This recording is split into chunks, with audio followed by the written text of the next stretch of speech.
Hello students, hope you all doing well. Students, पिछले video lesson में हमने Bihar board class 8 English विषय chapter number 2 sleep के मानी होते हैं नींद, इसके बारे में पढ़ा था। और आज के इस वीडियो लेसन में हम इस चैप्टर के क्वेश्चन आंसर को सॉल्व करेंगे। और यहाँ पे सबसे पहले है let's comprehend think and tell. ठीक है, तो यहाँ पे कुछ क्वेश्चंस दिए गए हैं जो ओरली इसका आंसर देने के लिए कहा गया है, यानी कि मौखिक रूप से answer the following question orally, मतलब मौखिक रूप से इन प्रश्नों के उत्तर देना है। इन्हें लिख करके जवाब नहीं देना है, बट हमने इसे लिख लिया है सो दैट कि आप इसे दोबारा भी देख सकें। B.1 का यहाँ पे जो क्वेश्चन नंबर ए है वो है for how long does an average adult sleep, यानी कि जो वयस्क होते हैं औसत रूप से वो कितना देर तक सोते हैं। तो इसका आंसर हम इस तरह से लिख सकते हैं, an average adult स्लीप्स for 7 hours and 20 minutes. ठीक है, 7 आवर्स एंड 20 मिनट्स, इस तरह से लिख सकते हैं। एक वयस्क आदमी औसत रूप से 7 घंटे 20 मिनट तक सोता है। ठीक है, आगे बढ़ते हैं। Next question number B, what are the most common causes of sleep problems. खास कारण, ऐसे मुख्य कारण क्या हैं, नींद नहीं आने के मुख्य कारणों को बताएं। ठीक है, तो यहाँ पे हम लिख सकते हैं worry and depression are the most common causes of sleep problem. नींद नहीं आने की जो सबसे मुख्य कारण है वो है चिंता का होना और डिप्रेशन यानी कि उदासी का होना।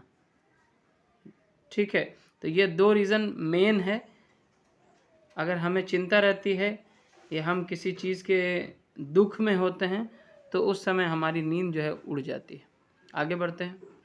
क्वेश्चन नंबर सी है, tell some of the factors which affect sleep, also add some new things which are not mentioned in the passage. तो यहाँ पे भी वही है कि कुछ ऐसे कारणों को बताइए जो नींद को प्रभावित करती है, और कुछ ऐसे कारणों को भी बताइए जो इस चैप्टर में दिया नहीं गया है।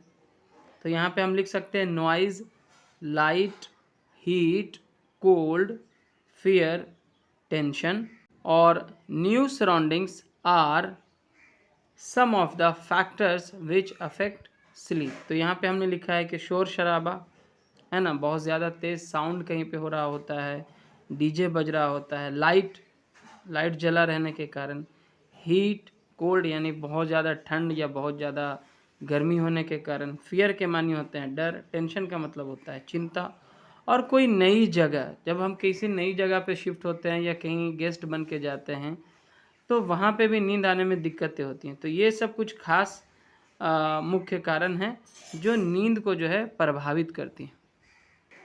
क्वेश्चन नंबर डी है, when do the bodily functions get slow, यानी जो शरीर की जो प्रक्रियाएं हैं, जो काम हैं, वो किस समय थोड़ा धीमा पड़ जाता है। तो आंसर इस तरह से है, when we sleep the bodily functions slow down. इसका मतलब ये हुआ कि जब हम आराम करते हैं, सोते हैं, तो हमारे शरीर में जो फंक्शंस होती रहती हैं, जो काम होते रहते हैं, वो थोड़ा क्या होता है, स्लो डाउन होता है, थोड़ा धीमा होता है। Normally body temperature is lowest in the middle of the night, और आमतौर से जो आधी रात का समय होता है तो हम तब हमारे शरीर का जो तापमान है वो सबसे कम रहता है 24 घंटे में। ठीक है, और अब हम बी का पॉइंट 2 देखते हैं, थिंक एंड राइट, सोचिए और लिखिए। यहाँ पे क्या पूछ रहा है देखिए, B.2.1 में, on the basis of reading the lesson, मतलब आपने जो इस लेसन को पढ़ा है उसके आधार पे, try to complete the table by giving the 5 stages in 1 sleep cycle and 2 alternating phases. तो यहाँ पे नींद की जो 5 स्टेजेस होती हैं उसके बारे में आपको बताना है, जो इस लेसन में दिया गया है कि जब हम सोते हैं तो 5 इसके चरण होते हैं, और इस तरह से ये जो है एक साइकिल बनता है, एक पूरा चरण कंप्लीट होता है। एंड 2 ऑल्टरनेटिंग फेजेस के बारे में भी आपको बताना है। तो यहाँ पे इस तरह से टेबल दिया गया है, तो आइए इसे हम फिलअप करते हैं। चलिए, तो इस टेबल को हम इस तरह से फिलअप कर सकते हैं। यहाँ पे जैसे पहले दिया था नॉट इन डीप स्लीप, तो ये हमारा स्टेज 1 एंड 2 होता है। स्टेज 1 एंड 2 में हम बहुत ज़्यादा गहरी नींद में नहीं जाते हैं। और स्टेज 3 एंड 4 में क्या होता है, हम डीप स्लीप मोड में चले जाते हैं, गहरी नींद में होते हैं, ठीक है। और स्टेज 5 में क्या होता है, your brain is active and you dream. Stage 5 में जो फाइनल स्टेज होता है, इसमें हमारा ब्रेन जो है एक्टिव हो जाता है और फिर हम सपने देखने लग जाते हैं, ठीक है। और इसी प्रकार जो नॉर्मल स्लीप होता है, जो नॉर्मल नींद होता है, उसकी 2 अल्टरनेटिंग फेज़ भी होती है। पहला फेज़ में कोई जो है सपना नहीं आता है, इन्वॉल्व्स नो ड्रीमिंग। ये जो है पहला फेज़ में जो नॉर्मल स्लीप हम लेते हैं, नॉर्मल जो नींद आती है हमें, उसकी जो ऑल्टरनेटिंग 2 फेजेस माने गए हैं, उसमें से पहला जो फेज़ होता है वो होता है इन्वॉल्व्स नो ड्रीमिंग। मैंने बहुत ही शॉर्टकट में लिख दिया है कि इस स्टेज में, इस फेज़ में कोई सपना हमें नहीं दिखता है। आप चाहें तो इसमें ऐड कर सकते हैं कि usually it occurs in the early part of the night. मतलब ये जो फेज़ होता है नॉर्मली रात के शुरुआती हिस्सों में ये फेज़ होता है। और जो फेज़ 2 है इन्वॉल्व्स ड्रीमिंग, इसमें जो है हम सपने देख पाते हैं, ठीक है। और it occurs mostly in the later part of the night, है ना। ये जो है रात के आखिरी या फिर कहें कि बीच या आखिरी मरहले में होता है। और if you wake up during this phase, अगर आप इस फेज़ में उठ जाते हो, you will almost certainly remember your dreams.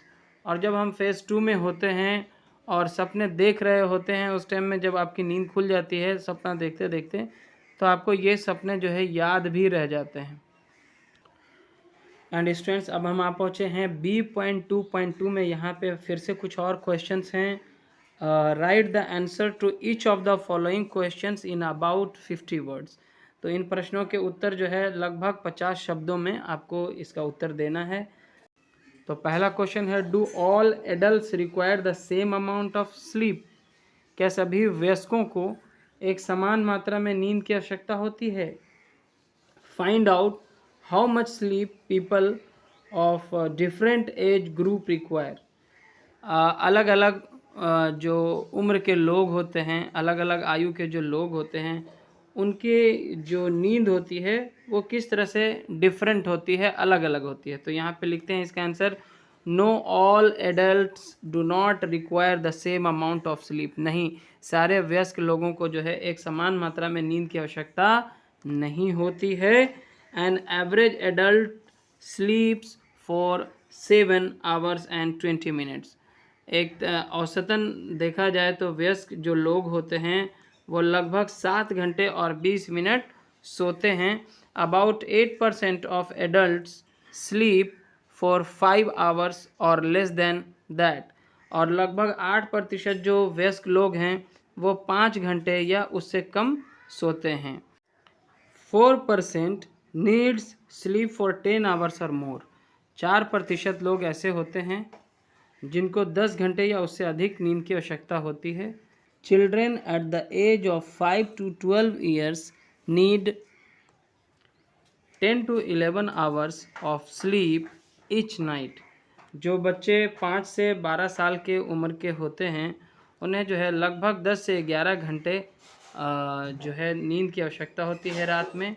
Babies need sleep between 14 to 18 hours. और जो छोटे बच्चे होते हैं उनको जो है 14 से 18 घंटे तक सोने की आवश्यकता होती है। The elderly people स्लीप्स less than the young one. और जो बूढ़े लोग होते हैं वो जो जवान व्यक्ति होते हैं उनसे उन्हें कम नींद की आवश्यकता होती है, ठीक है। And the next question is, why does the author not favour sleeping pills. तो इस चैप्टर के जो ऑथर हैं, जो लेखक हैं, उनके बारे में कह रहा है कि वो नींद की गोली को फेवर क्यों नहीं करते हैं, क्यों नहीं चाहते हैं कि हम नींद की गोलियों का सेवन करें। Pick out the line that shows that author does not favour them. इस चैप्टर में से वो लाइन बताएं, वो उस सेंटेंस को बताएं जिससे ये पता चलता है कि ऑथर नहीं चाहता है कि हम नींद की गोलियों का सेवन करें। तो इसका जवाब इस तरह से लिखते हैं, taking sleeping pills is not a remedy for sleeplessness. मतलब नींद की गोलियां खाने से नींद ना आने की जो बीमारी है वो दूर नहीं होती है, सिर्फ आपको नींद आ जाती है, बीमारी दूर नहीं होता है, और हम गोली खा खा करके उसके आदी हो जाते हैं। So the author does not favour sleeping pills. इसलिए जो लेखक हैं वो नींद की गोलियों को लेना इसका फेवर नहीं करते हैं। The line that shows that the author does not favour them, वो लाइन जिससे ये पता चलता है कि जो लेखक है वो नींद की गोलियों का फेवर नहीं करते हैं, उनका सेवन करना अच्छा नहीं मानते हैं, वो कौन सा सेंटेंस है? वो ये है, it is better to avoid them if we can. अगर हम इसे अवॉइड कर सकते हैं, इसका सेवन करने से बच सकते हैं, तो हम लोगों को इसके सेवन करने से बचना चाहिए। ठीक है, और अब हम क्वेश्चन नंबर 3 को देखते हैं। Have you ever felt sleep problems in your life? क्या आपके जीवन में कभी नींद की समस्या हुई है? Discuss in pairs and write down the possible causes of sleep problems. आप अपने मित्रों के साथ पेयर्स में, ग्रुप में चर्चा करें और नींद नहीं आने के कारणों को लिखें। ठीक है, तो यहाँ पे मैंने लिख दिया है आंसर में, discussion on sleep between 3 friends. तो यहाँ पे 3 दोस्तों के बीच जो है नींद के बारे में चर्चा हो रही है, डिस्कशन हो रहा है। पहला दोस्त है, पहला क्या, जिसका नाम है राज, वो कहता है when the light is on I am unable to sleep. जब तक लाइट जली रहती है तो मैं सो नहीं पाता हूँ, मुझे नींद नहीं आती है। उसी की फ्रेंड है सोनी, वो कहती है द सेम विथ मी, मेरे साथ भी ऐसा ही है। Even I can't sleep when there is a loud noise और loud speaker in our surroundings. यहाँ तक कि जब बहुत तेज़ आवाज़ होती रहती है या हमारे आसपास या हमारे घर के आसपास लाउड स्पीकर बजता है तो भी मुझे नींद नहीं आती है। ठीक है, तीसरा मित्र जो कि जिसका नाम आनंद है, मान लेते हैं, तो वो क्या कहता है, when I go to a new place, जब मैं किसी नई जगह पे जाता हूँ, I can not sleep there, मुझे वहाँ पे नींद नहीं आती है। तो इस तरह से जो है डिस्कशन हो सकता है नींद नहीं आने के कारणों के ऊपर में। और अब हम अगला क्वेश्चन देखते हैं, what are the consequences of regularly missing sleep for long period of time. Consequences का मतलब होता है परिणाम, रिजल्ट।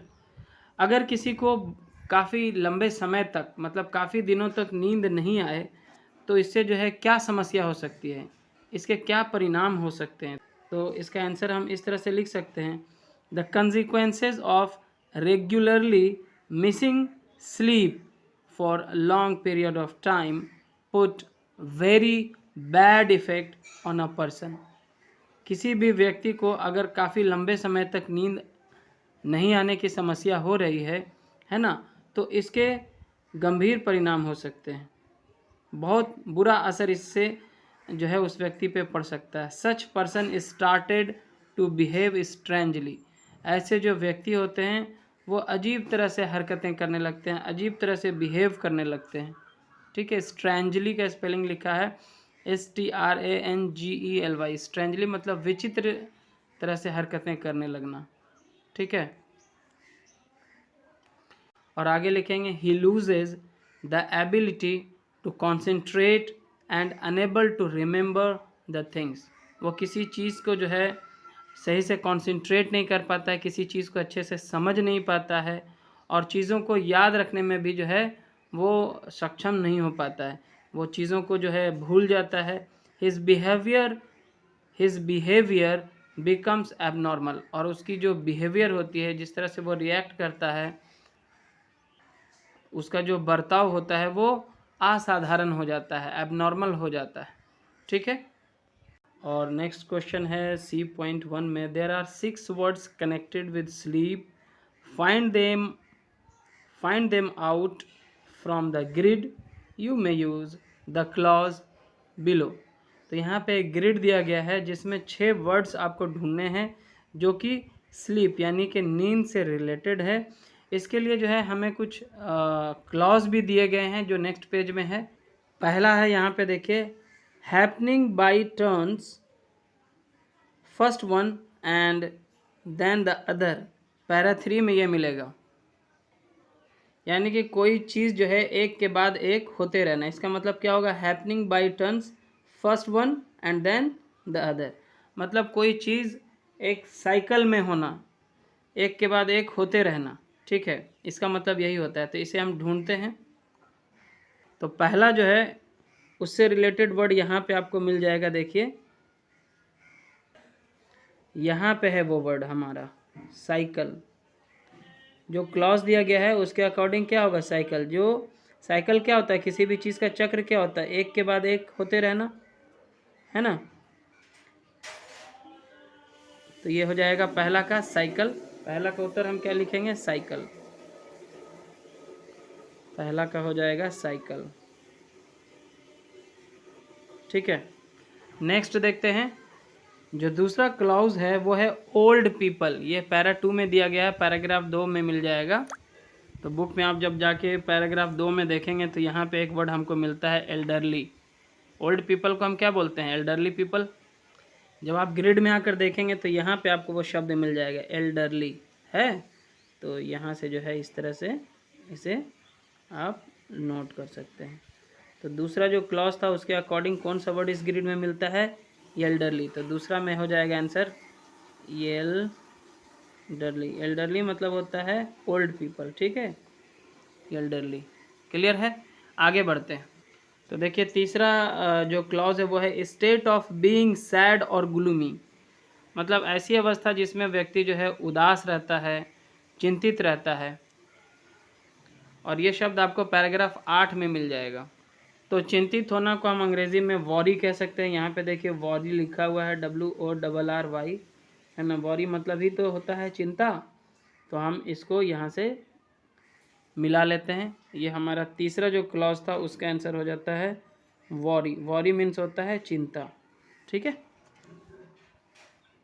वॉरी मीन्स चिंता। और उसके बाद देखिए 4 नंबर में दिया है वीकनेड। वीकनेड मतलब होता है कमज़ोर। क्या हो जाता है, कमज़ोर। जो कि पैराग्राफ 7 में इस तरह से इससे रिलेटेड एक वर्ड लिखा गया है। और 5वां है एबनॉर्मल। ये भी पैराग्राफ 7 में है, ठीक है। तो एबनॉर्मल और वीकनेड ये 4 और 5 में है। तो बुक में देखिए ये है पैराग्राफ 7 यहाँ से लेके यहाँ तक। तो एक जो चौथा हम लोगों को दिया गया था वो दिया गया था वीकनेड। तो वीकनेड को हम यहाँ पे इम्पेयर्ड भी बोल सकते हैं, इम्पेयर्ड, ठीक है। और उसके बाद एबनॉर्मल। एबनॉर्मल मतलब असाधारण। तो ये हो जाएगा यहाँ पे डिरेंज्ड। तो ये 2 वर्ड हम वहाँ पे ढूंढते हैं। तो यहाँ पे आप देखिए इम्पेयर्ड आपको एक वर्ड मिल जाता है। तो ये चौथा का हो जाएगा वीकनेड का, इम्पेयर्ड। मतलब उनके सोचने समझने की जो शक्ति है कम हो जाती है ना। और अगला है 5वां नंबर का। देखिए यहाँ पे डिरेंज्ड वर्ड को ढूंढते हैं। तो यहाँ पे मिल जाता है ये वाला वर्ड डिरेंज्ड, ठीक है। तो ये 5वां में लिख दीजिए डिरेंज्ड।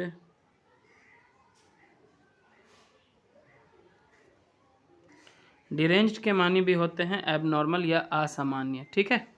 और अंतिम जो क्लॉज है वो है यूज्ड टू। यूज्ड टू का मतलब होता है किसी चीज़ का आदी हो जाना। इसे अंग्रेजी में हम एडिक्टेड भी कहते हैं या एडिक्ट कहते हैं, ठीक है। तो 6ठा नंबर में था यूज्ड टू, जिसके मानी होते हैं आदी हो जाना। तो एक वर्ड यहाँ पे दिख रहा है एडिक्ट। तो आप इसे एडिक्ट भी बोल सकते हैं, यूज्ड टू को। एडिक्ट होना, किसी चीज़ का आदी हो जाना, ठीक है, ओके। तो इस तरह से ये ग्रिड जो है यहाँ पे हमने कर लिया है फाइनल। और ये सारे जो वर्ड हैं वो नींद से रिलेटेड हैं, यानी कि स्लीप से रिलेटेड हैं। और इस तरह से इस वीडियो लेसन में स्टूडेंट्स इतना ही। अगर आपको ये वीडियो लेसन पसंद आए तो ज़रूर से इसे लाइक करें, शेयर करें अपने दोस्तों के साथ। And if you are new to this channel, या फिर आपने अभी तक इस चैनल को सब्सक्राइब नहीं किया है तो प्लीज़ सब्सक्राइब कर लें। Thanks for watching.